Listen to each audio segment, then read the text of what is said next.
किया बिगारी चलिया देवरा बाबू के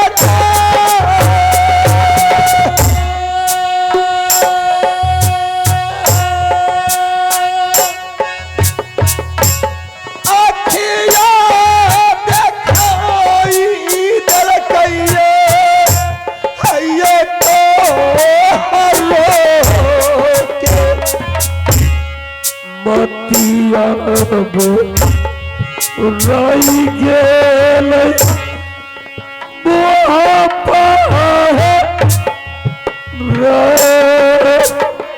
हमारी समझ में नहीं आ रहे हैं कि आप बोल क्या रहे, आंख से आंसू क्यों गिरा रहे हैं। यो किया दे खाई गेल हमरो तारा पार से मैया गे सुना ले दस पूजा बाली गे तो स्वामी गे रामई छालई आई गे तारा बा। स्वामीनाथ क्या बात है कि जब भी मैं नित्य प्रतिदिन आपके राज दरबार में आपके सामने आती थी तो आपने हंसते खिलते इस राज दरबार में सभी के पंचायती सही सही तरीका करके दिखा देते थे। आज आपके आंखों में आंसू, आपने इतना बिलख बिलख करके रो रहे हैं, क्या बात है? रानी बोलिए। तुमने बिल्कुल सही बोली कि मैंने सब दिन दूसरे का फैसला किया हूं, दूसरे का पंचायती किया हूं, लेकिन आज वो समस्या मेरे सर पे आ गया। बात क्या है? अभी अभी रुदल सिंह मेरे पास आया। मैंने बोला कि भाई आखिर कौन सा जरूरत मुसीबत तुम्हारे सर पे आ गया कि तुम मेरे पास आ गया है। बोला कि भाई साहब ऐसा कोई बात नहीं है, एक छोटी सी कहानी है कि आपने अमरजीत और इंदल को भेजे थे मैदान में गेंद खेलने के लिए। उस गेंद खेलने के चक्कर में दोनों भाई आपस में झगड़ा कर लिया। उस पे इंदल ने अमरजीत का कुटाई कर दिया अच्छे से। कुटाई करने के बाद भी उसने बोल के आया कि तुम अपने माँ और पिता से जाके बोल दो कि ये मोहब्बत बंटवारा हो जाना चाहिए। अमरजीत सिंह ने, इंदल सिंह ने बोला है? हाँ। अच्छा। ये बात जब इंदल सिंह उसे बोला तो वो बच्चा भागते भागते अपने माँ के पास चला गया। फिर अमरजीत अपने माँ को जाकर के सारे कहानी सुनाया। उसकी माँ इस बात को सोचा न विचारा, समझाया न बुझाया, सीधे रुदल सिंह को बोला कि बेटा मर रहा है, बेटा का पिटाई हुआ है, बेटा खाना नहीं खा रहा, बेटा का कहना है कि मोहब्बत आधा आधी बंटवारा हो जाना चाहिए, तब हम बचेंगे, नहीं तो मर जाएंगे। इसी मैटर को लेकर के रुदल सिंह मेरे पास आया। मैंने रुदल सिंह को समझाया कि मेरे भाई बच्चे बच्चे का झगड़ा है। अरे बच्चे का झगड़ा में अगर हाथ पैर बच गया, किसी का आंख पैर कान बच गया, कोई तरह का नुकसान नहीं हुआ, तो भगवान इससे अच्छा क्या होना चाहिए? सही बात है। 5 मिनट के बाद फिर दोनों बच्चा एक जगह रहेगा। इसमें हम लोग को टेंशन नहीं लेना चाहिए, बच्चा को समझा देना चाहिए। तुम भी अपने बच्चा को समझा दो, मैं भी अपने बच्चा को समझा दूंगा, फिर ऐसा दोबारा गलती नहीं होगा। लेकिन उधर से छोटी रानी आ गई। नहीं, बहजी को बोलिए कि इसे राज बांट देने के लिए। बेटा नहीं बचेंगे, बेटा मर जाएंगे, बेटा खाना नहीं खा रही, ऐसे वैसे बहुत तरह का बात बताना शुरू कर दिया। आपने उस पर क्या जवाब दिए? मैंने दोनों के सामने बोला कि रुदल से ऐसा करो, जब राज बांटने का इतना जिक्र चल रहा है तो राज क्या बांटेंगे, तुम पूरे राज ले लो, बेटा नहीं मरेगा। बेटा खुश हो जाएगा कि मैंने आधा राज का बात किया था लेकिन मुझे पूरे राज मेरे पिताजी दे दिए। उधर से छोटी रानी बोलती कि नहीं नहीं नहीं, मुझे पूरे राज नहीं चाहिए, किसी का हक हिस्सा नहीं चाहिए, मेरा जितना है सिर्फ हमको उतना ही बट बना करके दे दीजिए। छोटी बोली हाँ। अच्छा, फिर आगे? अब मैंने यही बात को बार बार उसे समझा रहा था लेकिन नहीं समझ रही थी दो में से कोई। फिर आगे का बात नहीं समझा तो फिर मुझे गुस्सा आ गया। आगे गुस्सा आ गया, मैं जब उस आदेश में आ गया तो मैंने बोला कि जब इतना तुम्हारा पत्नी बोल रही है तो मैं ये बात को नहीं बर्दाश्त कर सकता हूँ। तुम और तुम्हारा पत्नी है, तुम दोनों को जहां जाना है जा सकते हो, जिस गांव का पंचकुला चाहे जहां पंचायती बिठाओ, मैं राज बांट के देने वाला नहीं। तो आपने बोले? इसी पर रुदल सिंह ने बोला कि भाई साहब मैंने तब से आपका बात बर्दाश्त किया, अब रुदल सिंह को बर्दाश्त नहीं हो, इसलिए कि मेरा बेटा मरने के लिए तैयार है। बेटा मर जाएगा तो फिर मैं क्या करूंगा? अगर आप राज नहीं बांटते हैं तो रुदल सिंह का तलवार आपके गर्दन पे चल जाए। मैंने बोला कि मेरे भाई, मेरे गर्दन पे तुम तलवार क्यों चलाए? ऐसा कर, तुम दोनों मेरे को 10 मिनट का टाइम दे, मैं रानी से बात कर फिर तुमको बताता हूँ।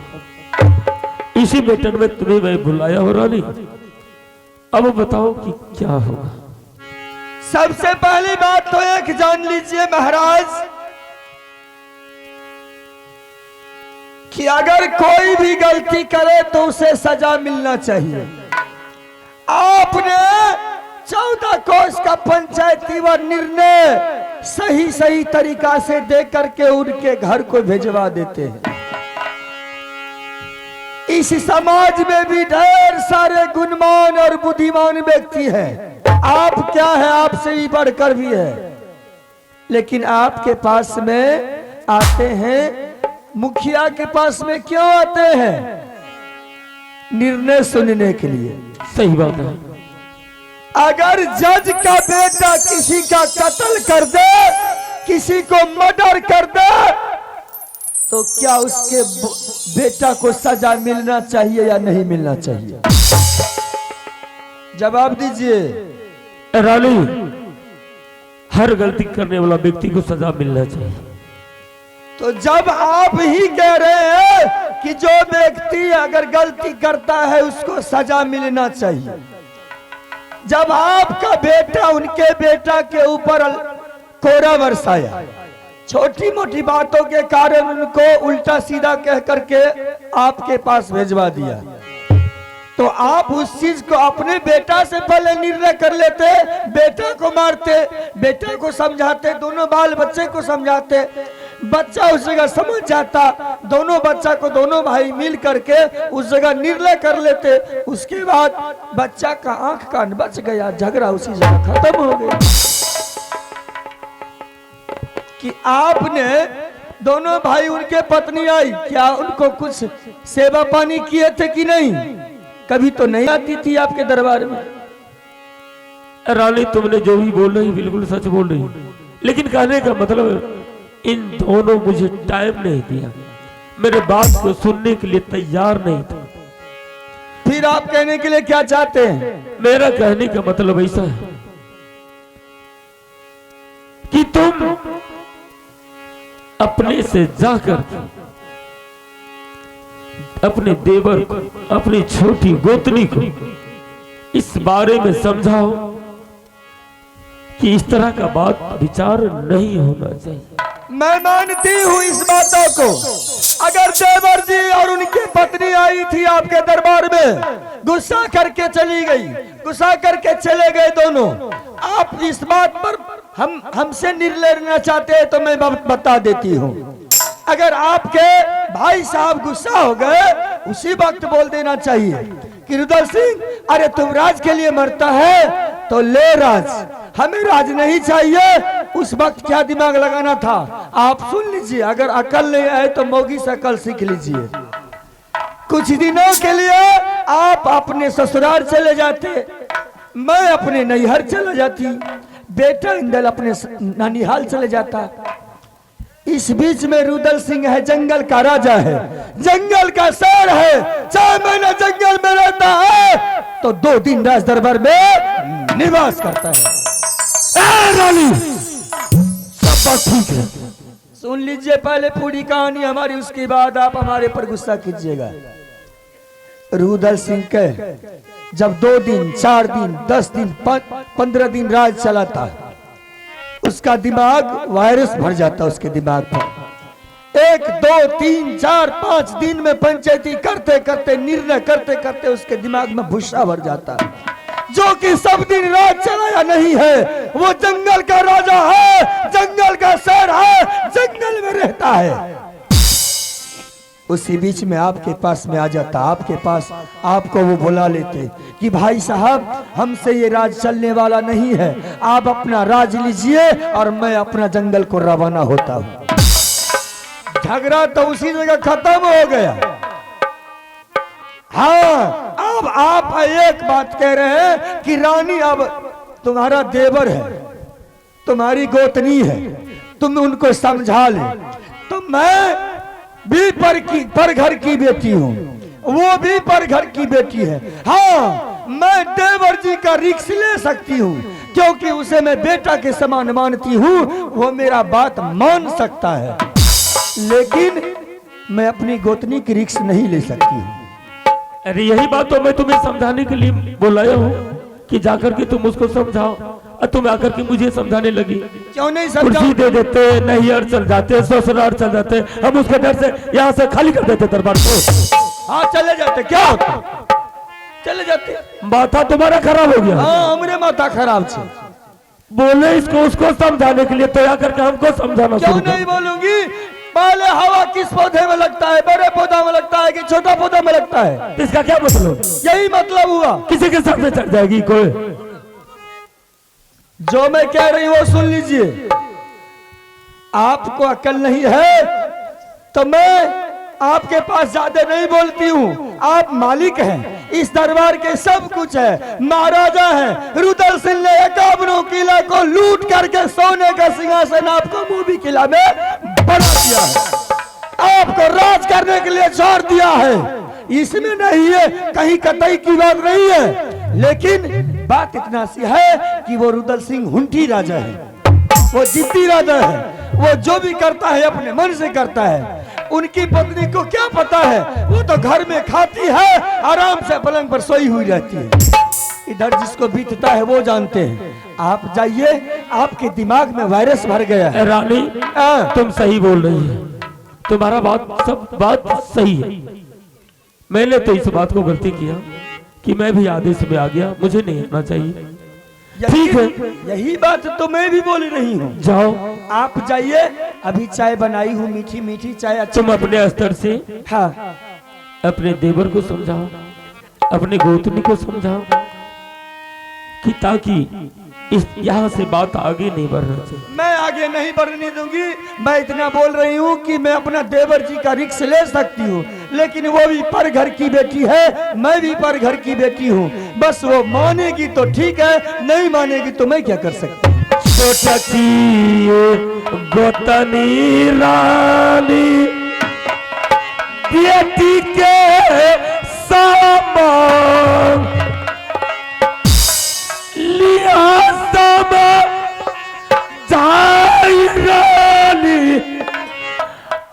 अपन गो अपने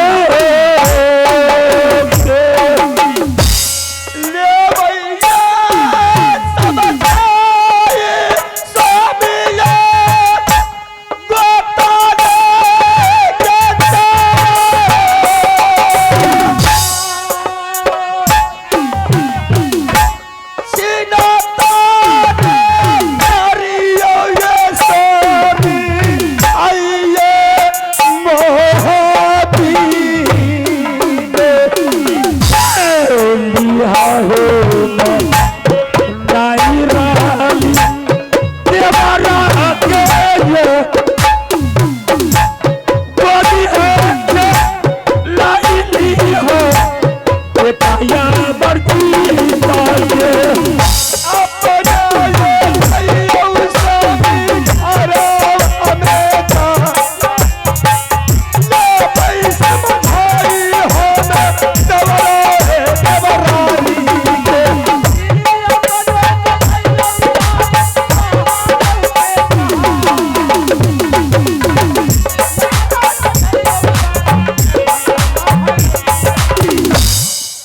देख लिए, छोटी छोटी बातों से यही समाज पर जब बीतता है तो सब अपना अपना को सीखना शुरू कर देते हैं।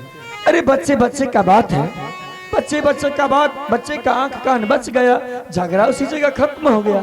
और वहीं से अगर बच्चा के पास से जब झगड़ा शुरू होता है तो घर का प्यार, भाई भाई का प्यार बांटना शुरू हो जाता है। अब इनके पास में वो वायरस भर गया। अब मैं जा रही हूं उनको समझाने के लिए। मैं तो इनका कह रही हूं कि मैं देवर जी को रिक्स ले सकती हूं, लेकिन वो भी तो है, जिद्दी है।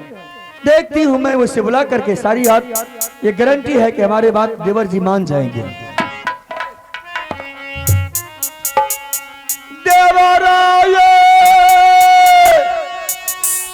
सुना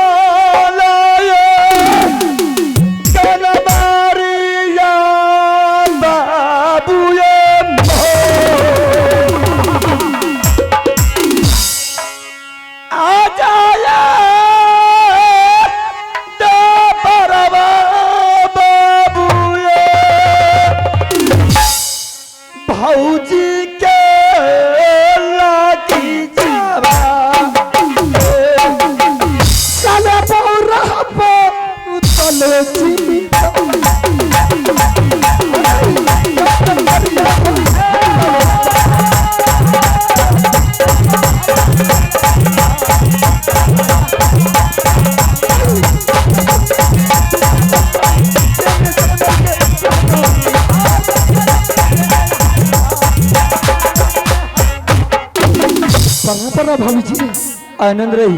भाभी जी बोलिए, आप यहाँ? कोई बात था इसीलिए मैं आपके पास आई। देवर जी। हाँ भाभी जी। आज आपका कचहरी बहुत गर्म है, क्या बात है? भाभी जी कोई बात हुई है क्या? नहीं नहीं भाभी जी, कोई बात नहीं है। आज राजमहल में भाई साहब ने दोनों बेटा को मैदान में गेंद खेलने के लिए भेजा, लेकिन दोनों बच्चा झगड़ा झाटी कर लिया वहां मैदान में, और आकर के अपनी माँ के पास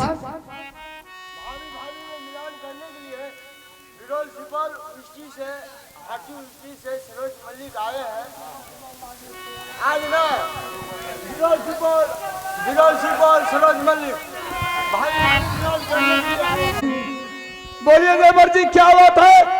आप जल्दी जल्दी फटाफट में बताते जाइए। भाभी जी उस मैदान में झगड़ा किया, और झगड़ा करने के बाद इंदल सिंह ने अमरजीत सिंह को मैदान में लेटा करके 2-4 कोरा चला दिया।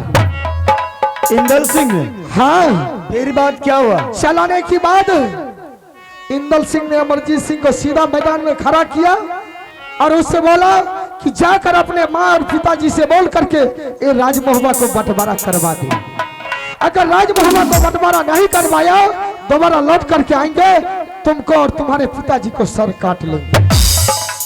यही बात को लेकर के अमरजीत सिंह सीधा राजमहल आया, और राजमहल में ना बड़े भाई साहब के पास गया ना मेरे पास आया, सीधा अपनी माँ के पास चले गए।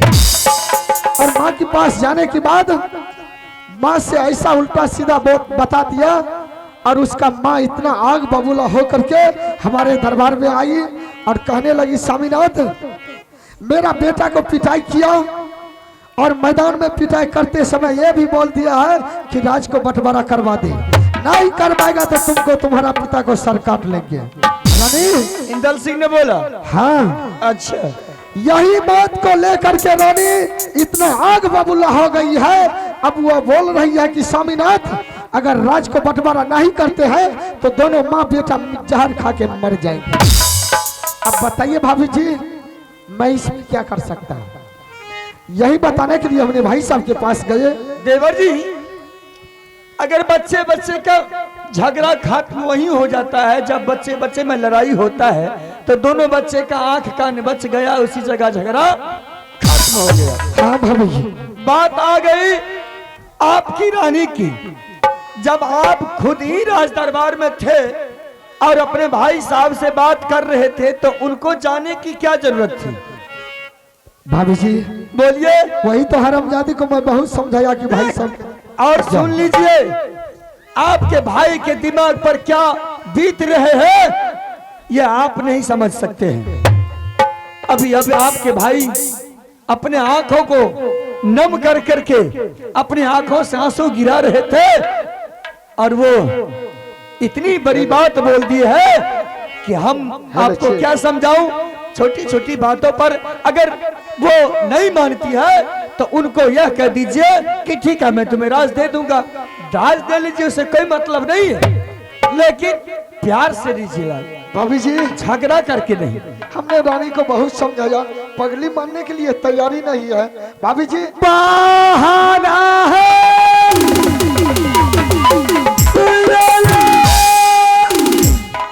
राजी आगे हम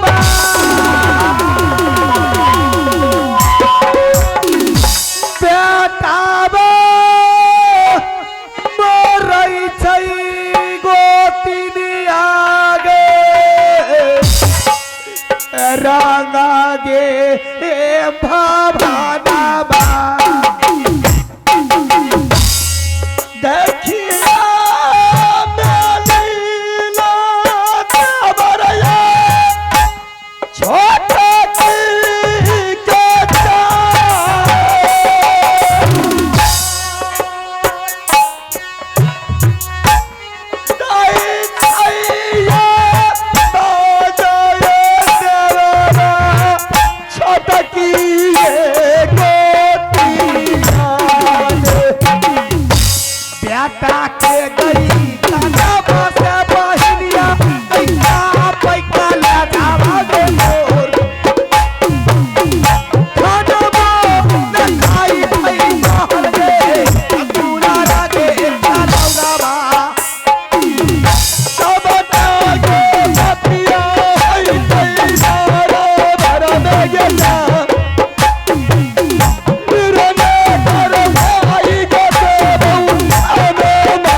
खुश रहो। क्या बात है, आज दोनों व्यक्ति का कचहरी गरम है। आज मैं बहुत अच्छी बात सुनी हूं कि बड़े मालिक के दरबार में दोनों व्यक्ति गए थे। मुंह दिखाए में कुछ मिला कि नहीं?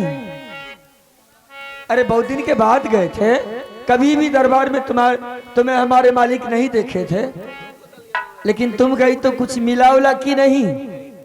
बहन, मैं यहाँ पे कोई मीटिंग वाली बात नहीं करने आई हूँ। मैं यही बात बोलने के लिए आपको आई हूँ, जो मेरे बेटा खाना पीना त्याग करके लाली से पलंग पर सोए हैं। क्यों? मेरे समझ से बाहर है, जो मेरे बेटा के ऊपर पिटाई लगे हैं और मेरे बेटा बोलती है माँ तुम जब तक राज को आधा आधी नहीं करेगी तो मैं खाना नहीं खाऊंगी, पानी नहीं पीऊंगी।